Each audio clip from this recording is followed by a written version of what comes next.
ఓరు నాయనో, నా తల పట్టేస్తా ఉండది. మా అన్న మీ నాయన్ని పరామర్శించడానికి వచ్చినట్టు లేదు రాబోడా, ఒక సునామీ సృష్టించడానికి వచ్చినట్టుండది. శ్రీవల్లి గురించి తెలియగానే సొంత చెల్లెలని కూడా చూడకుండా మిమ్మల్ని చంపాలనుకున్నారేంటత్తయ్య? చెప్పాం కదా నిషి, ఆయనకి పరువు కంటే ఏది ముఖ్యం కాదు. పరువు పోతుందని చూసావు కదా, ఆయన ప్రాణాలు ఆయనే తీసుకోబోయాడు. మీరు ఆయన గురించి చెప్తుంటే ఎక్కువ చెప్తున్నారు అనుకున్నాను. మనిషి విశ్వరూపం చూశాక అర్థమైంది.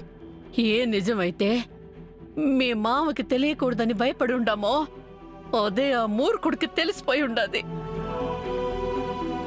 ఎప్పుడు ఏం చేస్తాడో నన్ను భయంగా ఉండదు రాబోడా. నువ్వెందుకమ్మా అంత టెన్షన్ పడుతున్నావు?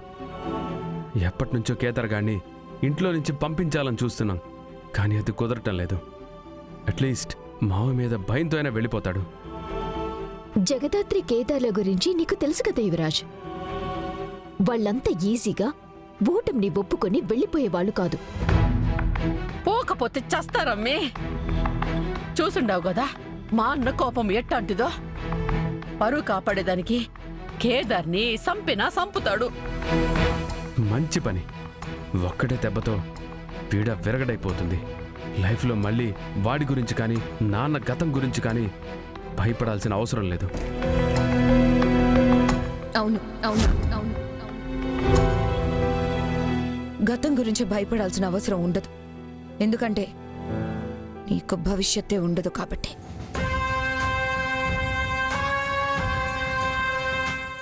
అమ్మి, అది అబ్బోడన్నదాన్ని నువ్వు తప్పుగా అర్థం చేసుకొని ఉండావు. లేదు పిన్ని, వాడు ఎలా అన్నాడో అలానే అర్థం చేసుకున్నాను. ఏ యువరాజ్, అంతే కదా? అంతే అక్క, కానీ shut up Yuvraj, shut up Yuvraj, shut up Yuvraj. నీకోసం కంపెనీలో అందరితో ఫైట్ చేసి రేపే నేను బాబాయ్ స్థానంలో కూర్చోబెట్టబోతున్నాను అని చెప్పడానికొస్తే నువ్వు ఇక్కడ మర్డర్ చేయడానికి ప్లాన్ చేస్తున్నావా? ఏంటిదినా? అదేదో యువరాజే ఎవరినో చంపాలని ప్లాన్ చేసినట్టు మాట్లాడుతున్నారు. ఏదో ఆవేశంలో ఒక మాట అన్నాడు, అంతే కదా?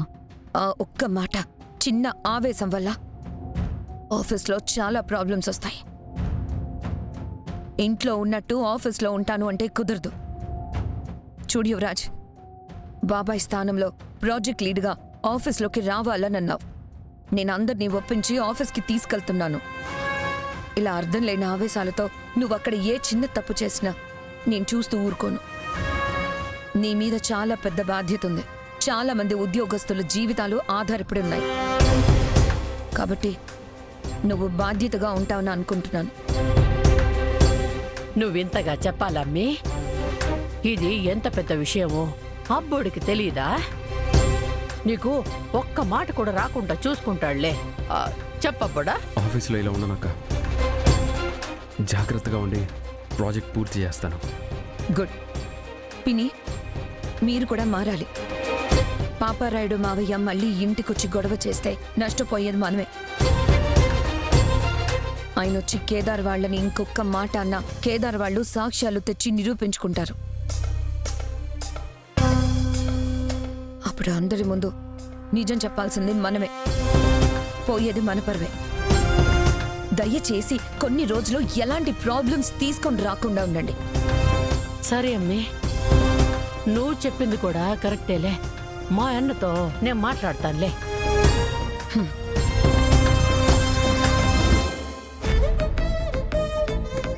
ఏంటత్తయ్య మీరు?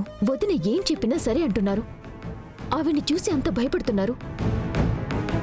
యువరాజ్ ఆఫీస్లోకి ఎంటర్ అయిపోతాడు కదా, మనం ఇంకా ఆవిడికి భయపడాల్సిన అవసరమేముంది? ఆఫీస్లోకి ఇంకా పోలేదు కదమ్మీ. కొన్ని దినాలు అమ్మితో మనం మంచిగా ఉంటేనే మనకు కూడా మంచిది. రెచ్చబెట్టుకుంటే ఆ అమ్మి కూడా పంతానికి పోతాది. మొదటికే మోసం వస్తుంది. అబ్బోడా, నువ్వు కూడా అమ్మితో ఆఫీసులో రంతా మంచిగా ఉండు. సరేమ్మా. మేమంటే మీ మాట వింటాం. పాపారాయుడు బాబాయ్ గారు మిమ్మల్ని చూస్తేనే మండిపడుతున్నారు. ఆయన్ని ఇంటికి రాకుండా ఎలా ఆపుతారు? అదే అర్థం కావడం లేదమ్మీ. మీరిలా ఆలోచిస్తూ ఉండండి. మావయ్య గురించి నాకు చాలా బాగా తెలుసు. ఖచ్చితంగా కేదార్ గారిని చంపే వరకు ఊరుకోడు. నా లైన్ క్లియర్ అయిపోతుంది. చేతికి మట్టి అంటకుండా పని జరిగిపోతుంది. ఎస్ సార్, నేను చూసుకుంటాను సార్. ఈవినింగ్ లోపు కేస్ డీటెయిల్స్తో మీకు టచ్లోకి వస్తాను సార్. ఓకే సార్, ఉంటాను సార్. జై హింద్ జై sir. Hind. Please. Patel case విషయం ఎంతవరకు వచ్చింది? హోమ్ మినిస్టర్ గారు కాల్ చేశారు. సెంట్రల్ నుంచి మీడియా నుంచి ప్రెషర్ ఎక్కువగా ఉంది. ఈవినింగ్ లోపు వాళ్ళకి చెప్పడానికి, మనం పనిచేస్తున్నామని ప్రూవ్ చేసుకోవడానికి ఏదైనా అప్డేట్ కావాలని అంటున్నారు. అబ్దుల్ ఫోన్ నంబర్ని ట్రేస్ చేస్తే ఫేక్ ప్రూఫ్స్ పెట్టి సిమ్ తీసుకున్నాడని తెలిసింది సార్. సిమ్ ద్వారా మొబైల్ IMEI నంబర్ కనుక్కుని అందులో ముందు యూజ్ చేసిన సిమ్ డీటెయిల్స్ కనిపెట్టాం సార్. అతను ఒక బ్యాంక్ ఎంప్లాయీ సార్. ఓకే, అతనితో మాట్లాడుతున్నారా? రమ్య మాట్లాడుతుంది సార్. అతనితో మాట్లాడాను మ్యామ్. తన ఫోన్ 2 years బ్యాక్ ఓల్డ్ సిటీలో ఒక కేఫ్ దగ్గర పోయిందని చెప్పాడు మ్యామ్. 2 years బ్యాకే అబ్దుల్ బిందు వాళ్ళని హైర్ చేసుకున్నాడు. ఫోన్ కూడా 2 years బ్యాకే పోయింది. అంటే బిందు వాళ్లతో కాంటాక్ట్లో ఉండడానికి ముందు ఫోన్ దొంగతనం చేశాడు, అంతేకా జడి? అంతే కేడి. బట్ ఫోన్ మాత్రం వాడు దొంగతనం చేసుండడు. అంత ఖచ్చితంగా ఎలా చెప్పగలుగుతున్నావు జేడి? సార్, ఒక మనిషిని చంపడానికి ముగ్గురిని 2 ఏళ్ల ముందు హైర్ చేసుకుని వాళ్ళని ప్రాంక్ వీడియోస్ చేస్తున్నామని నమ్మించి వాళ్లతోనే మర్డర్ చేపించాడు. సార్, మర్డర్ జరిగిన ఏరియాలో సీసీ కెమెరాస్ లేవు.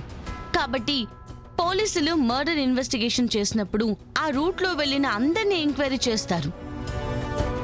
సో అప్పుడు ఈ ముగ్గురు మీదే డౌట్ వచ్చే ఛాన్స్ కూడా లేదు కదా సార్.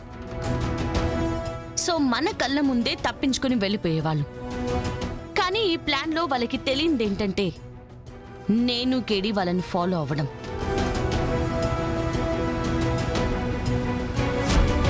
ఈ ఒక్క చిన్న మిస్టేక్ వల్ల మాత్రమే వాళ్ళు మాకు దొరికారు సార్. లేకపోతే ఎప్పటికీ దొరికేవాళ్ళు కాదు. Exactly sir. ఇంత ప్లాన్ చేసిన వాడు ఖచ్చితంగా నేరుగా ఫీల్డ్లోకి దిగి మరీ దొంగతనం చేసే రిస్క్ తీసుకోడు సార్. కరెక్ట్ జడి.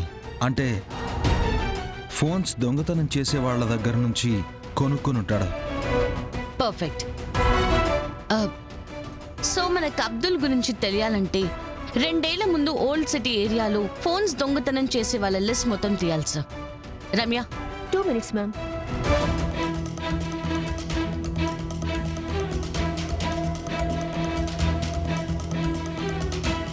Ma'am, yeah.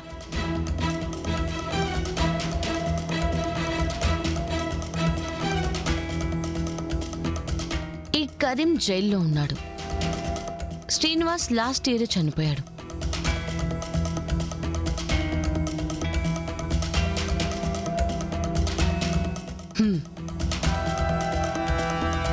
ఈ ఇద్దరు ఇప్పటికీ అదే పని చేస్తున్నారు సార్. ఆ ఇద్దరిలో ఉన్న ఒకడు అబ్దుల్కి ఫోన్ అమ్ముండాలి.